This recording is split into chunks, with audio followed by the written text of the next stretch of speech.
అందరికీ నమస్కారం. ఈ రోజు మన వీడియోలో degree first year second semester మొదటి యూనిట్ అలాగే రెండవ యూనిట్ ఈ 2 యూనిట్లలో ఉన్న ముఖ్యమైన సందర్భ సహిత వాక్యాల గురించి తెలుసుకుందాం. వినండి. సందర్భ సహిత వాక్యాల గురించి తెలుసుకునే ముందు ఈ విషయాలు ముఖ్యంగా గుర్తుంచుకోండి. అవేంటంటే మీకు ఎగ్జామ్ లో ఏ పాఠ్యాంశం నుంచైనా సరే సందర్భ సహిత వాక్యాలు అడిగినప్పుడు ఈ 4 విషయాలు గుర్తుంచుకోండి. అవే కవి పరిచయం, సందర్భం, భావం, వాక్యం. అంటే ఇక మీకు ఇచ్చిన సందర్భ సహిత వాక్యానికి ముందుగా కవి పేరు, కవి పరిచయం రాయాలి. అంటే కవి పేరు, పాఠ్యాంశం పేరు, ఎందులో నుంచి ఈ వాక్యం తీసుకున్నారు అనే వివరాలు 2-3 లైన్లలో రాయాలి. తర్వాత సందర్భం, అంటే ఇచ్చిన వాక్యం పాఠ్యాంశంలో ఏ సందర్భంలో వచ్చింది, ఎవరితో చెప్తున్నారు అనే వివరాలు రాయాలి. తర్వాత భావం, అంటే ఇచ్చిన వాక్యానికి అర్థమేంటో రాయాలి. చివరగా వాక్యం, అంటే ఇచ్చిన వాక్యాన్ని వివరంగా రాయాలి. ఇది సందర్భ సహిత వాక్యం రాసే పద్ధతి. ఇలా ఈ 4 హెడ్డింగ్స్ పెట్టి రాయాలి. అర్థమైంది కదా? ఇక మొదటి పాఠ్యాంశమైన నలదౌత్యం పాఠంలోని సందర్భ సహిత వాక్యాలు చూడండి. మొదటిది తథ్యమిద్య వివక్తి ముగ్ధులకు గలదే. ఇది వాక్యం. దీనికి సందర్భ సహిత వాక్యం రాయండని అడుగుతారు. అప్పుడు మీరు ముందుగా నేను చెప్పిన 4 విషయాలు గుర్తుకు తెచ్చుకోవాలి. ముందుగా వాక్యాన్ని 1-2 సార్లు చదవాలి. అప్పుడే మీకు ఇందులోని పదాలు అర్థాన్ని బట్టి ఏ పాఠ్యాంశమో తెలుస్తుంది. చూడండి, ఇక ఈ వాక్యానికి ముందుగా కవి పరిచయం రాయాలి. ఈ వాక్యం కవి సార్వభౌముడైన శ్రీనాథుడు రచించిన నలదౌత్య పాఠ్యాంశంలోనిది. నలదౌత్య పాఠ్యాంశాన్ని శృంగార నైషధం చతుర్థ శ్వాసం నుండి తీసుకోబడింది. ముందుగా చెప్పినట్టే నేను ఈ వాక్యానికి కవి పరిచయాన్ని 2-3 లైన్లలో రాశాను. కవి పేరు, పాఠ్యాంశం పేరు, పాఠ్యాంశాన్ని ఎందులో నుంచి, అంటే ఈ వాక్యాన్ని ఎందులో నుంచి తీసుకోబడిందా అనే వివరాలు ఇందులో రాశాను. తర్వాత సందర్భం, మరి ఈ వాక్యం పాఠంలో ఏ సందర్భంలో వచ్చిందో చూడండి. నిత్యం అంటే ఎప్పుడు దమయంతి నలున్నే తలుచుకుంటున్నప్పుడు నలమహారాజు నిజంగానే ప్రత్యక్షమయ్యాడు. అలా ఒక్కసారిగా ప్రత్యక్షమైన నలుణ్ణి చూసి దమయంతి నలుడేనా లేక నా భ్రమణ అని అవస్థపడుతూ అయోమయంగా ఉన్న పరిస్థితిని కవి వర్ణించిన సందర్భంలోనిది ఈ వాక్యం. అర్థమైంది కదా? ఇక తర్వాత భావము, అంటే ఇచ్చిన వాక్యం యొక్క అర్థం ఏంటి? తథ్యమిథ్య వివక్తి ముగ్ధులకు గలదే. అంటే ఇక్కడ తథ్య అంటే నిజం, సత్యం అని అర్థం. మిథ్య అంటే అసత్యం, అబద్ధం అని అర్థం. వివిక్తి అంటే తేడాని తెలుసుకోవటం, డిఫరెన్స్ చూపటం. తర్వాత ముగ్ధులకు అంటే అయోమయం, అజ్ఞానం అని. గలదే అంటే ఉంటుందా అని భావం. మొత్తంగా అజ్ఞానంలో లేదా అయోమయంలో ఉన్నవారికి ఏది నిజమో ఏది అబద్ధమో గుర్తించటం కష్టమే కదా అని ఈ వాక్యం యొక్క అర్థం. నేను ఇంత క్లియర్ గా ప్రతి పదానికి అర్థాన్ని చెప్తూ చెప్పాను. మీరు ఎగ్జామ్ లో ప్రతి దానికి అర్థాన్ని రాయాల్సిన అవసరం లేదు. కేవలం మీకు అర్థం కావడం కోసం ఇంత వివరంగా చెప్తున్నాను. ఈ ఒక్క లైన్ రాస్తే సరిపోతుంది. ఏంటి భావం ఏంటి? అజ్ఞానంలో లేదా అయోమయంలో ఉన్న వారికి ఏది నిజమో ఏది అబద్ధమో గుర్తించటం కష్టమే కదా అనేది ఈ వాక్యం యొక్క అర్థం. అంటే నలుణ్ణి సడన్ గా చూసి దమయంతి అయోమయంలో పడిపోయింది. ఏది నిజమో ఏది అబద్ధమో తేల్చుకోలేకపోయింది. ఇక చివరగా వాక్యం, ఇచ్చిన వాక్యానికి వివరణ ఇవ్వాలి. చూడండి, దమయంతి ఎప్పుడు నలుణ్ణి ధ్యానించేది కదా, అందువల్ల ఆమెకు నలుడి రూపం ఎప్పుడు మనసులో కనిపించేది. అదే అలవాటు వల్ల నలుడు నిజంగా ఎదురుగా వచ్చినప్పుడు కూడా ఇతనే నిజమైన నలుడా లేక నా యొక్క భ్రమణ అని గుర్తించలేకపోయింది. అంటే ఆ అయోమయంలో పడిపోయి నిజమా లేదా అబద్ధమా అని అనుకుంది. ఇది పై వాక్యానికి వివరణ. ఇది మొదటి దాని సందర్భ సహిత వాక్యం. ఇదే విధంగా ప్రతిదీ కూడా ఇదే విధంగా రాయాలి. ఈ 4 విషయాలు గుర్తుంచుకోండి. ప్రతిదీ కూడా ఇదే విధంగా రాయండి. తర్వాత ఇదే పాఠ్యాంశంలోని మరొక సందర్భ సహిత వాక్యం చూడండి. మంకెన పువ్వు చాపమున మన్మధుడేసిన తూపు లోయనన్. ఇది సందర్భ సహిత వాక్యం. ముందుగా ఈ వాక్యానికి కవి పరిచయం చూడండి. ఈ వాక్యం శ్రీనాథుడు రచించిన నలదౌత్య పాఠ్యాంశంలోనిది. నలదౌత్య పాఠ్యాంశాన్ని శృంగార నైషధం చతుర్థ శ్వాసం నుండి తీసుకోబడింది. తర్వాత సందర్భం, ఈ వాక్యం ఏ సందర్భంలో వచ్చిందంటే నలుడు దేవతలకు దూతగా దమయంతి దగ్గరకు వస్తాడు. అప్పుడు దమయంతి నలుడితో మాట్లాడుతుంది. దాంతో దమయంతి చాలా అందంగా ఉండటంతో ఆమె యొక్క అందచందాలు, ఆమె యొక్క చూపులు నలుడి మనసును ఆకర్షిస్తాయి. దాంతో కవి దమయంతి అందాన్ని వర్ణిస్తూ చెప్పిన సందర్భంలోనిది ఈ వాక్యం. తర్వాత భావం చూడండి. పై వాక్యానికి అర్థం ఏంటంటే, మంకెన పువ్వు చాపమున మన్మధుడేసిన చూపు లోయనన్ అంటే కవి దమయంతి కళ్ళను, ఆమె చూపును మన్మధుడు పూలతో చేసిన బాణంతో పోల్చాడు. అంటే మంకెన పువ్వు అంటే ఎర్రని మంకెన పువ్వు అని అర్థం. చాపము అంటే విల్లు, మన్మధుడు అంటే ప్రేమదేవుడు, తూపు అంటే బాణం అని అర్థం. కాబట్టి దమయంతి చూపులు మన్మధుడు మంకెన పువ్వుతో చేసిన బాణంలా ఆకర్షిస్తున్నాయని వర్ణించాడు. ఇక చివరగా వాక్యం. ఈ వాక్యం ద్వారా కవి దమయంతి అందాన్ని, ఆమె సౌందర్యాన్ని, ఆమె ఆకర్షణీయమైన చూపును మన్మధుడు వేసే పూల బాణంతో పోల్చాడు. అంటే దమయంతి యొక్క చూపు ఎదుటివారి హృదయాన్ని బలంగా తాకే మన్మధుడి పూల బాణం వలె కనిపిస్తుంది. ఆమె యొక్క చూపు ఎంతటి వారినైనా సరే క్షణంలో ఆకర్షించి ప్రేమలో ముంచేసే సామర్థ్యం గలది అని దీని యొక్క అర్థం. ఇక తర్వాత మరొక పాఠ్యాంశమైన ప్రహ్లాద చరిత్ర పాఠ్యాంశంలోని సందర్భ సహిత వాక్యాలు చూడండి. చదువని వాడగ్నుండగు, ఇది సందర్భ సహిత వాక్యం. ఇక దీనికి వివరణ చూడండి. ముందుగా కవి పరిచయం. ఈ వాక్యం బమ్మెరపోతన రచించిన శ్రీ మహాభాగవతం సప్తమ స్కందంలోని ప్రహ్లాద చరిత్ర అనే పాఠం నుండి తీసుకోబడింది. తర్వాత సందర్భం. ఈ వాక్యం ఏ సందర్భంలో వచ్చిందంటే, హిరణ్యకశిపుడు ప్రహ్లాదునికి విద్య యొక్క అంటే చదువు యొక్క ప్రయోజనాన్ని, చదువు యొక్క గొప్పతనాన్ని చెప్తున్న సందర్భంలోనిది ఈ వాక్యం. తర్వాత భావం చూడండి. పై వాక్యానికి భావం చదవని వాడగ్నుండగు అంటే చదువు నేర్వలేని వాడు అజ్ఞాని అవుతాడని అర్థం. చదువు లేనివాడు అజ్ఞాని అవుతాడని దీని యొక్క అర్థం. ఇక చివరగా వ్యాఖ్యం. హిరణ్యకశిపుడు ప్రహ్లాదునికి విద్య యొక్క గొప్పతనాన్ని వివరిస్తున్నాడు. చదువు నేర్చుకొని వాడు అజ్ఞాని అవుతాడు.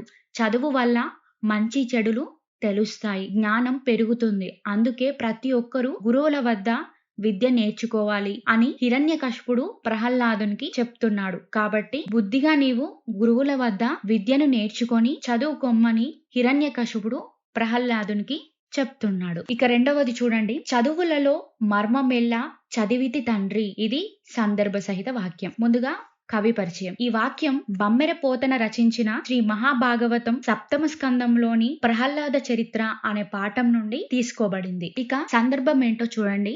ఈ వాక్యం ఏ సందర్భంలో వచ్చిందంటే, ప్రహ్లాదుని గురువులు ఎవరు? చండామార్కులు ప్రహ్లాదుని అతని తండ్రి వద్దకు తీసుకువచ్చి ప్రహ్లాదుడి యొక్క విద్యా నైపుణ్యాలని పరీక్షించమన్నారు. దాంతో హిరణ్యకశిపుడు ప్రహ్లాదుని అడిగాడు, ప్రహ్లాద, నీ విద్యా నైపుణ్యాలని, నీవు నేర్చుకున్న చదువుని చూపించు అని. అప్పుడు ప్రహ్లాదుడు, గురువులు నన్ను చక్కగా చదివించారని, ఎన్నో శాస్త్రాలు నేర్పించారని, చదువులోని రహస్యాన్నంతా నేను నేర్చుకున్నానని తండ్రికి చెప్పిన సందర్భంలోనిది ఈ వాక్యం. తర్వాత భావం. ఈ వాక్యానికి భావం ఏంటంటే, చదువులో మర్మమెల్లా చదివితి తండ్రి అంటే నేను అన్ని విద్యలను నేర్చుకున్నాను. చదువులోని అసలు సారాంశాన్ని, రహస్యాన్ని, పరమార్థాన్ని అన్ని కూడా నేను తెలుసుకున్నానని అర్థం. ఇక చివరగా వాక్యం చూడండి. తండ్రి, మా గురువులు నన్ను చక్కగా చదివించారు. ధర్మం, అర్థం ప్రధానంగా గల శాస్త్రాలను నేను చదివాను. నేను అన్ని విద్యలను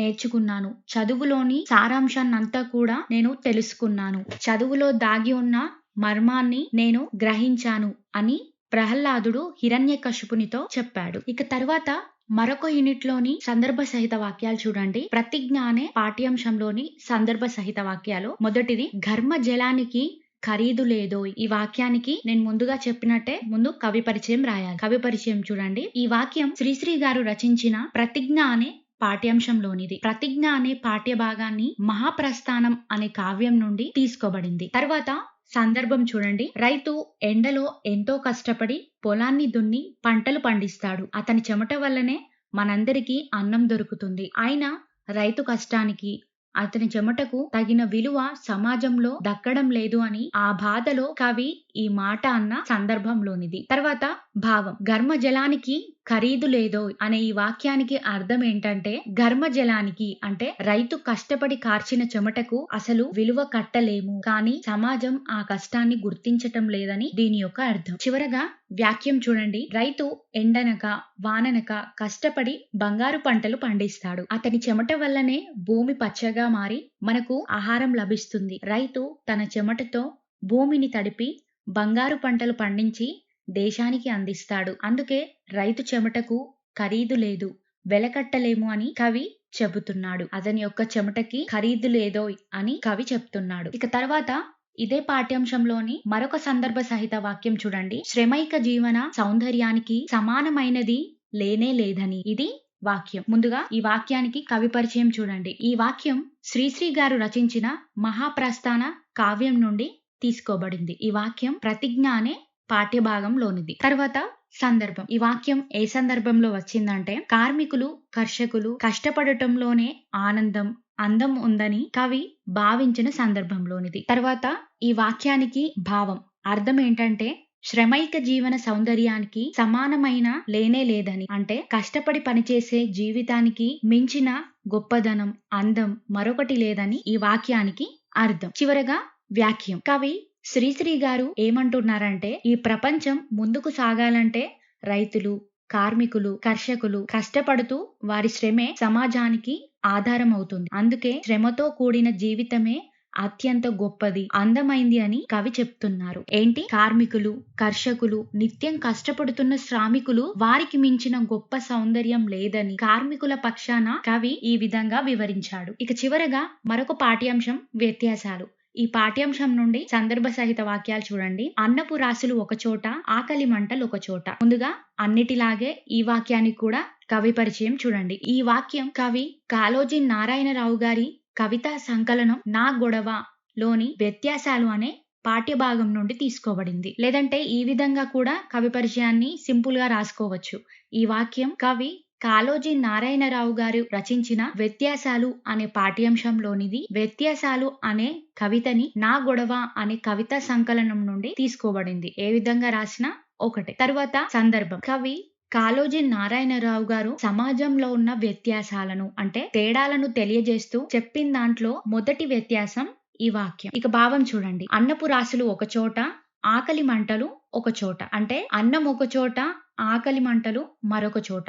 కొంతమంది ధనవంతులు తినడానికి చాలా ఆహారం ఉంటుంది, కానీ మరొక చోట పేదవారి ఇంట ఆకలి మంటలుంటాయి, కానీ తినడానికి సరిపడా ఆహారం ఉండదని అర్థం. చివరగా వాక్యం. సమాజంలో కొన్ని చోట్ల అన్నపు రాసులు ఉంటాయి, అంటే చాలా అన్నం ఉంటుంది. కొన్ని చోట్ల ఆకలి మంటలుంటాయి. ఇది సమాజంలోని ఒక పెద్ద వ్యత్యాసం. అన్నం దొరికే చోట ఆకలి ఉండదు, ఆకలి ఉన్న చోట అన్నం దొరకదు. అన్నపు రాసులు అన్ని ఉన్న ధనవంతులకు తింటే అరిగించుకునే శక్తి ఉండదు, అయినా వారి దగ్గర అన్నపు రాసులు ఉంటాయి. నిజానికి పేదలు ఆకలితో అల్లాడుతూ ఉంటారు, కానీ వారికి అన్నం ఉండదు. అవసరం ఉన్న వారికి ఆకలి మంటలతో మండుతుంటే, అవసరం లేని వారి దగ్గర అన్నపు రాసులు మూలుగుతూ ఉంటాయి.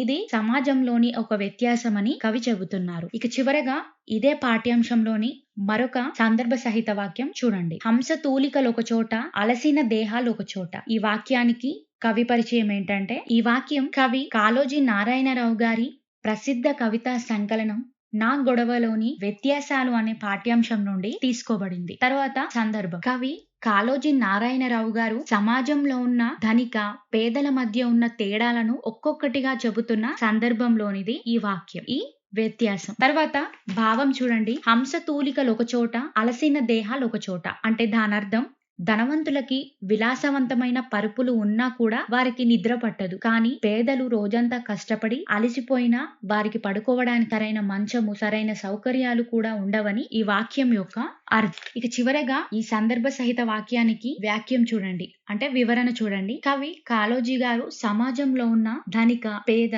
మధ్య ఉన్న తేడాల గురించి చెప్తున్నారు. ధనవంతులకి విలాసవంతమైన మెత్తని పరుపులు ఉంటాయి, కానీ వారికి నిద్ర పట్టదు. కానీ మరోవైపు పేదలు రోజంతా ఎండనక వాననక కష్టపడి అలసిపోయి పడుకోవడానికి సరైన మంచము, పరుపులు ఉండవు, నేలపైనే పడుకోవాల్సి వస్తుంది. ఇది ధనిక, పేదల జీవితంలో ఉన్న ఒక పెద్ద తేడా, ఒక పెద్ద వ్యత్యాసమని కాళోజీ గారు ఈ వాక్యం ద్వారా మనకి తెలియజేశారు. ఇక ఇవే మొత్తంగా సందర్భ సహిత వాక్యాలు. నేను 2 యూనిట్ల పాఠ్యాంశాలకి సంబంధించిన సందర్భ సహిత వాక్యాలను చెప్పాను. నేను చెప్పినట్లే సందర్భ సహిత వాక్యం రాసే ముందు 4 విషయాలు గుర్తుంచుకొని రాయండి. ఇక మరికొన్ని సందర్భ సహిత వాక్యాలు కూడా ఉన్నాయి. ఇవి చదివాక, నేర్చుకున్నాక మరికొన్ని కింద డిస్క్రిప్షన్ లో PDF ఉంచాను, చదువుకోండి.